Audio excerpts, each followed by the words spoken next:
Be looking at Hong Kong. Now, the protesters there 2 months ago began to demand greater democracy in elections which are scheduled for 2017, and things have escalated a bit recently. The police cleared one of the 3 protest sites last week, and overnight there's been some clashes with the police, pepper spray, I believe, riot shields. Freelance journalist Tom Grundy was in Hong Kong this morning. I spoke to him about the latest happenings and where the protests are at 2 months in. Where are you right now? Well, I'm just on a bridge overlooking the main camp at Admiralty now, where people are going to and from the front line of the protest, where earlier there has been some clashes with police and with riot shields. Some of the tactical unit police, and a lot of pepper spray and baton usage, I guess, this evening. At the moment, there seems to be somewhat of a stalemate in discussion about whether people will again try to surround government headquarters.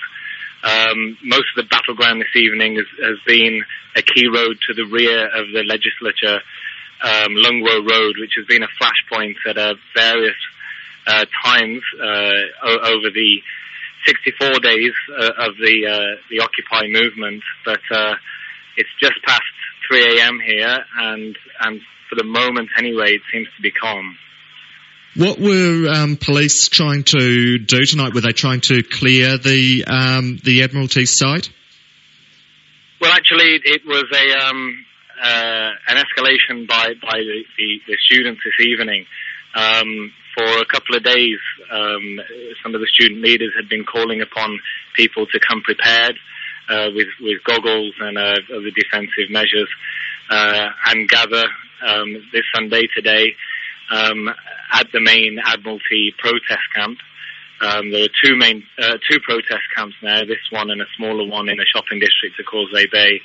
And after a few hours of people gathering here, the surprise announcement, which wasn't a surprise to many, came forth, and that was that everyone was going to mobilise and surround government headquarters.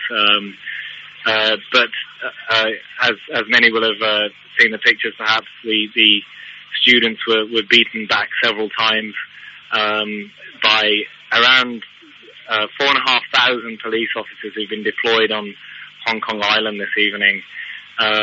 So we're now actually back to square one as far as the protesters are concerned, and how much territory sort of they're holding around the government area.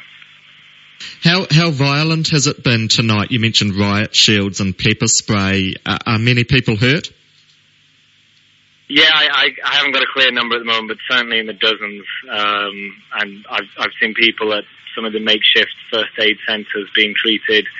A lot of pepper spray and a few injuries from batons, but it's been perhaps one of the more violent evenings of the protest movement over the past couple of months, for sure. What about arrests? Have many people been arrested, do you know?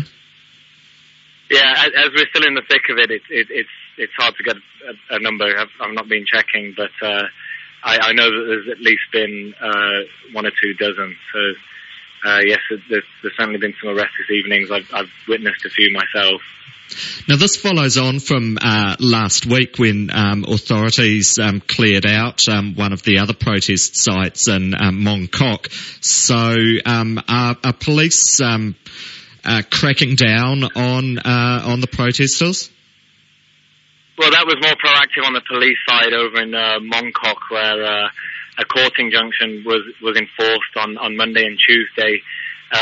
And on Tuesday, police tactical unit officers swiftly cleared the Mong Kok site on Kowloon side of Hong Kong. And since then, there have been hundreds, on occasion thousands, of protesters gathering almost nightly for what they call shopping trips in Mong Kok, which is a shopping thoroughfare.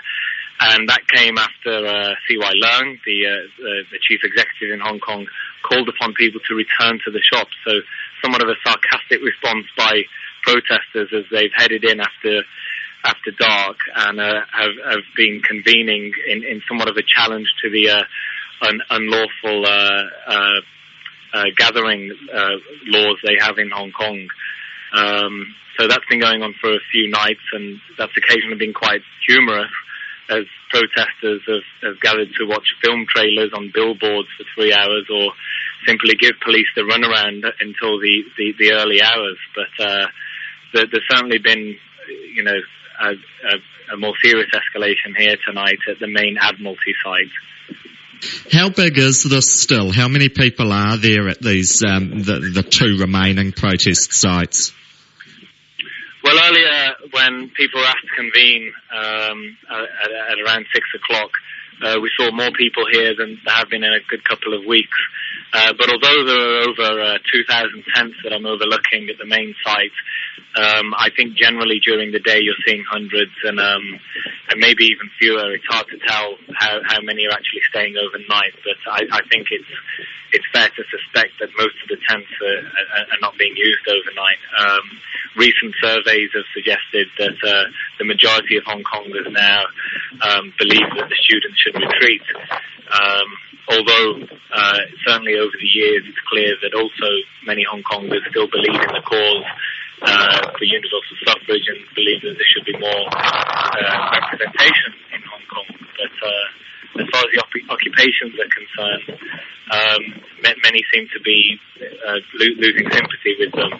But there's been no indications or word yet of police or the authorities sweeping through the main site. It would be a much bigger job than the police had last week in Mong Kok to clear this area.